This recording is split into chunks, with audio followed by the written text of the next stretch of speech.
કેમ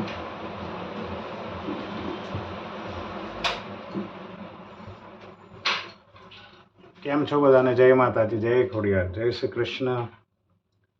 આજે એક સરસ વાર્તા કહી રહ્યો છું તમને. પહેલા હું આખી વાર્તા કહીશ તમને, એટલે તમને પછી હું કહીશ કે શું કહેવા માંગે છે. એક રાજા હતા જેને બાજ પક્ષીનો ખૂબ જ શોખ હતો અને આખું ગામ જાણતો હતો કે રાજાને બાજ પક્ષીનો ખૂબ જ શોખ છે. એક દિવસ એક શિકારી રાજા પાસે આવ્યો અને રાજાને બાજના 2 બચ્ચા આપી ગયો. આ બંને બચ્ચા નવજાત જ હતા, એટલે કે થોડા સમય પહેલાં જ તેઓ જન્મ થયો હતો. નાના બાળક જન્મ થયો ને એવા જ બચ્ચા આપી ગયા.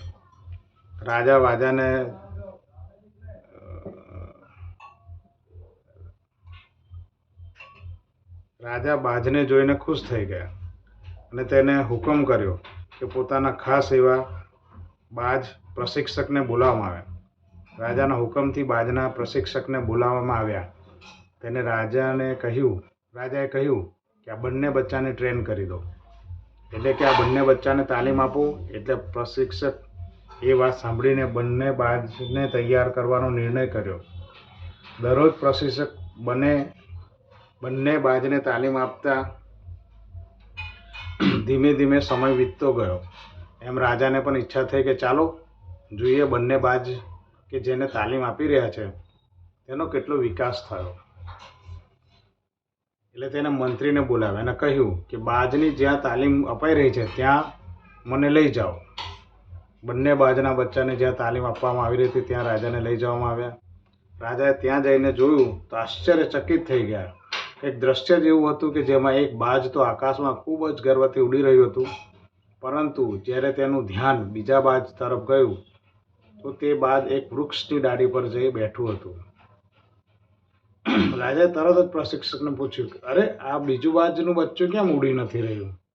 રાજાના દ્રશ્ય જોઈને નવાઈ પણ લાગી કે જો બંને બચ્ચાને સરખી તાલીમ આપી હોય તો એક કેમ આ રીતે બેસી રહ્યું છે? પ્રશિક્ષકે જવાબ આપતા કહ્યું કે મહારાજા, ખબર નહીં શું કામ, પરંતુ હું તો બંનેને એકદમ સરખી તાલીમ આપી રહ્યો છું, પરંતુ આ બાજ થોડું ઉડે છે, પાછો પોતાની ડાળી પર આવીને બેસી જાય છે. આનું કારણ શું તે મને પણ સમજાતું નથી. રાજાને પણ આશ્ચર્ય થયું કે આખરે આ બાજ કેમ આવું કરતું હશે. થોડા વખત પછી રાજા ત્યાંથી ફરી પાછા મહેલ પાછા ફર્યા અને ત્યાં જઈને મંત્રીને કહ્યું. એટલે મંત્રી આખા રાજ્યમાં જાહેરાત કરી દીધી કે કોઈ પણ લોકો આ બાજ પક્ષીને ઉડતા શીખવશે તેઓને ખૂબ જ મોટું ઇનામ આપવામાં આવશે. ચારે બાજુ આ સમાચાર ફરી વળ્યા, એટલે ઘણા દૂર દૂરથી લોકો આવ્યા. પક્ષીના એક્સપર્ટ હોય તેવા પક્ષીવિદો પણ આવ્યા, પરંતુ ઘણા લોકોની મહેનત કર્યા છતાંય થોડું ઉડે ફરી પાછું તેની ડાળી પર આવીને બેસી જાય. બાજ આવું કરતું હતું. બધા લોકો તો નવાઈ પામ્યા કે આવું શું કામ થયું. રાજાને પણ નવાઈ લાગી રહી હતી. આખરે આનું નિવારણ શું? બીજા દિવસે ખબર પડી કે કોઈ એક ખેડૂતે કહ્યું છે કે તે બાજને ઉડતા શીખવી દેશે. ગ્રામજનોમાં તો ચર્ચા થવા લાગી કે મોટા મોટા મહાન પક્ષીવિદો પણ જે કાર્ય નથી કરી શક્યા તે આ ખેડૂત કઈ રીતે કરી આપશે. ખેડૂતે એક શરત મૂકી કે હું આ બાજને ઉડતા શીખવી દઈશ, પરંતુ દરેક લોકોએ 3 દિવસ પછી અહીં આવીને જોવાનું રહેશે. બધા લોકો સહિત રાજા પણ અચરજમાં પડી ગયા કે આખરે જે કામ કોઈ નથી કરી શક્યું તે આ ખેડૂત કઈ રીતે કરશે.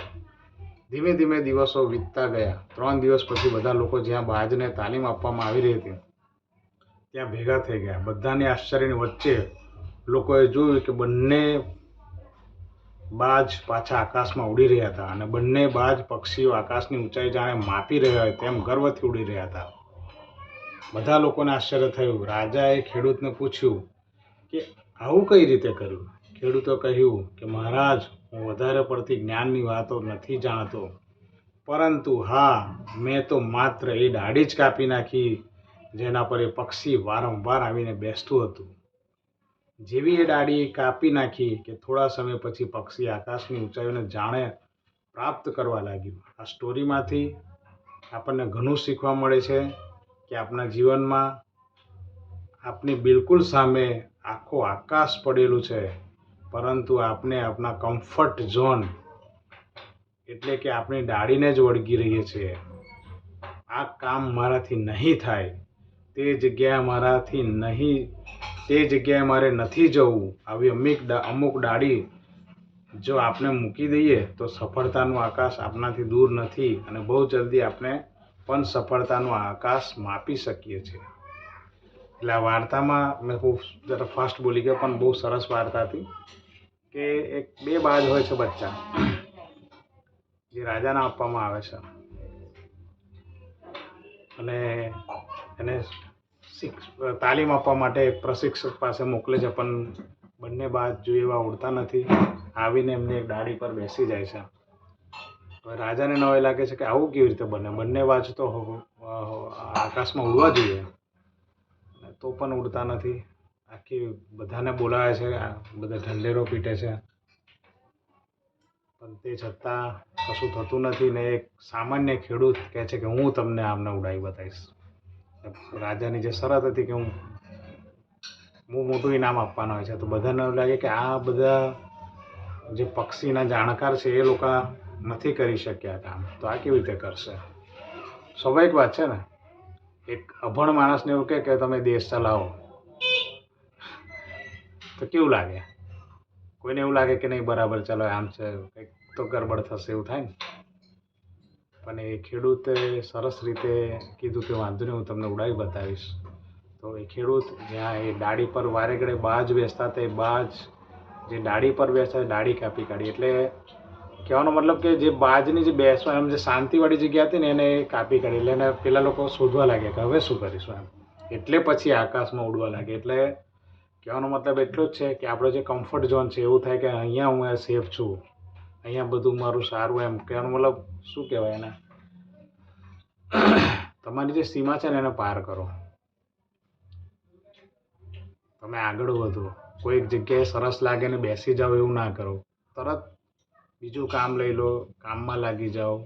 એવું કંઈક આ વાર્તામાં કહેવા માંગે છે. એટલે તમારો કમ્ફર્ટ ઝોન છે ને એને તમારે ત્યાગવાની જરૂર છે. કે થોડુંક કામ કરીને થાકી ગયા અને પંખા નીચે આવીને ઊંઘી ગયા તો તમને ઊંઘ તો આવી જ જશે, સ્વાભાવિક વાત છે, કામના સમયે ઊંઘ સરસ આવે, પણ એને ત્યજીને તમારે કામ પર લાગી જવું પડે, ત્યારે જ સફળતા મળશે, ત્યારે જ તમે કંઈ અચીવ કરી શકશો. એટલે એકદમ સુંદર વાર્તા હતી, બહુ સમજવાલાયક હતી. તો આજના દિવસ માટે બસ આટલું જ. તો ચાલો બધાને જય માતાજી, જય શ્રી કૃષ્ણ.